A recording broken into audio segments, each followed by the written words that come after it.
Vamos a empezar el trabajo, el cual consiste en desmontar el ordenador para poder explicar todas las piezas de las que consta y observar su función y su montaje. En la primera foto tenemos la torre donde tenemos que quitar el gabinete para poder observar todos los componentes que contiene. Simplemente tendremos que levantarla hacia arriba. Una vez hemos levantado la tapa, podemos observar componentes como la placa base, la fuente de alimentación, tarjeta de sonido, discos duros, memoria RAM, ventilador o el tubo de ventilación.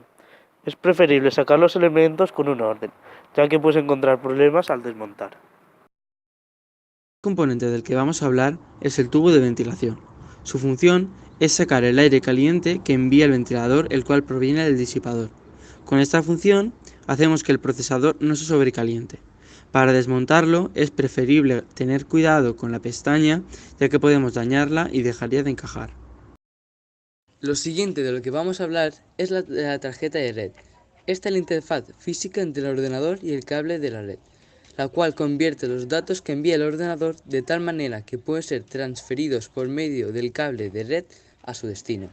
Para quitarla tendremos que desatornillar y una vez hecho sacarla de su ranura. El próximo componente que vamos a extraer se aloja en la placa base. Es la memoria RAM, un dispositivo electrónico donde se almacena información de manera temporal y aleatoria. Aquí residen programas y datos en los que se pueden efectuar funciones de lectura y escritura, y para extraerla tendremos que quitar las pestañas y sacarla. Ahora procedemos a explicar la extracción de la disquetera.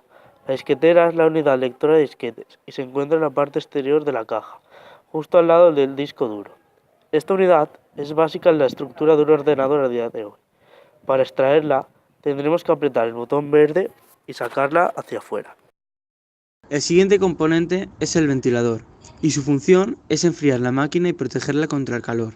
En esta función también participa el tubo, componente del que hemos hablado anteriormente. Para sacarlo tendremos que desatornillar los 4 tornillos que tiene en la parte exterior a cada esquina. La rejilla de dentro se deja como está. Ahora vamos a ver el ventilador del procesador, el cual es vital para el buen funcionamiento del PC, ya que tiene la tarea de mantener una temperatura adecuada al gabinete extrayendo el aire caliente, aunque a veces se encarga de inyectar aire frío del exterior. Este se encuentra encima del disipador, enganchado de 4 tornillos, los cuales tendremos que desatornillar para su extracción. La fuente de alimentación suministra tensión al resto de componentes del ordenador. Su función es precisamente transformar la tensión alterna de la toma de corriente de 220 vatios de nuestras casas en tensión continua, generando los voltajes adecuados para cada componente. Tendremos que desatornillar los tornillos para sacarla. La BIOS es el sistema básico de entrada y salida, el cual es básicamente la encargada del manejo y configuración de la placa base. Sus funciones son arrancar el PC, realizar el test de memoria RAM y comprobar que los dispositivos están conectados. No es necesario actualizar la BIOS, solo deberás hacerlo cuando sea estrictamente necesario.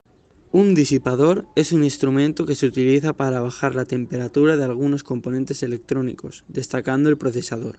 Su funcionamiento se basa en la ley cero de la termodinámica, transfiriendo el calor de la parte caliente que desea disipar el aire. Nosotros no hemos podido sacarlo, ya que está pegado con cola térmica. El cable ID se utiliza para conectar un conector ID de la placa madre hacia un dispositivo de almacenamiento. Normalmente son discos duros o unidades de disco óptico. Se debe de establecer uno de los periféricos como cable maestro y el otro como esclavo. Los conectores de entrada y salida se encuentran en la parte exterior de la caja en el panel trasero, cubierto por un metal. La mayoría de ordenadores tienen los siguientes conectores: puerto serial, puerto paralelo, puertos USB, puerto LAN, conector VGA, enchufes hembra, etc. Todos ellos tienen la función de conectar. Continuamos con el disco duro. El disco duro es el dispositivo del sistema de memoria del PC. Lo usamos para almacenar todos los programas y archivos, ya que es el único capaz de guardar datos, incluso aunque no esté alimentado por corriente eléctrica.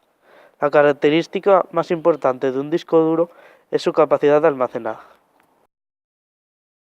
Podemos observar la tarjeta de audio. Esta permite la salida de audio controlada por un programa informático.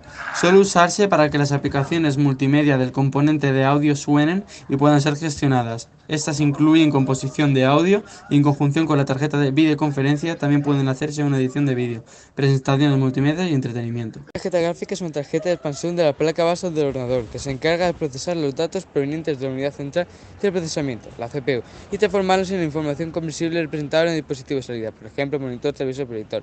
Esta tarjeta utiliza una unidad de procesamiento gráfico o GPU que muchas veces se usa erróneamente para referirse a la tarjeta gráfica en sí. El componente a explicar ahora es el altavoz. Es un transductor electroacústico utilizado para la reproducción de sonido. Gracias a este podemos oír vídeos, música y más. Funciona al hacer reaccionar el campo magnético variable creado por una bobina con el campo magnético fijo de un imán. Para sacarlo necesitamos desatornillar los tornillos de la esquina y desconectarlo de la placa base. Ahora toca el procesador, en este caso un Intel Core i7, el cual se encarga del control y el procesamiento de datos en todo el ordenador. El procesador es el cerebro de un ordenador. La función de este es interpretar instrucciones y procesar los datos de los programas. Se quita levantando una palanca hasta arriba, de modo que quede libre de presión en el zócalo. Ahora trabajaremos la placa base. Es la tarjeta de circuitos impresos que sirve como medio de conexión entre el microprocesador, los circuitos eléctricos de soporte, las ranuras para conectar parte o toda la RAM del sistema y la ROM. Para extraerla necesitas desconectar todos los componentes y desatornillar todos los tornillos de la placa, y ya la habremos conseguido sacar. Por último, observamos la caja sin ningún componente. Después de haberlo sacado todo, nosotros no pudimos quitar la placa base ya que estaba pegada con cola térmica y si la hubiéramos quitado se hubiera roto. La foto la hemos sacado del trabajo que realizó Adrián.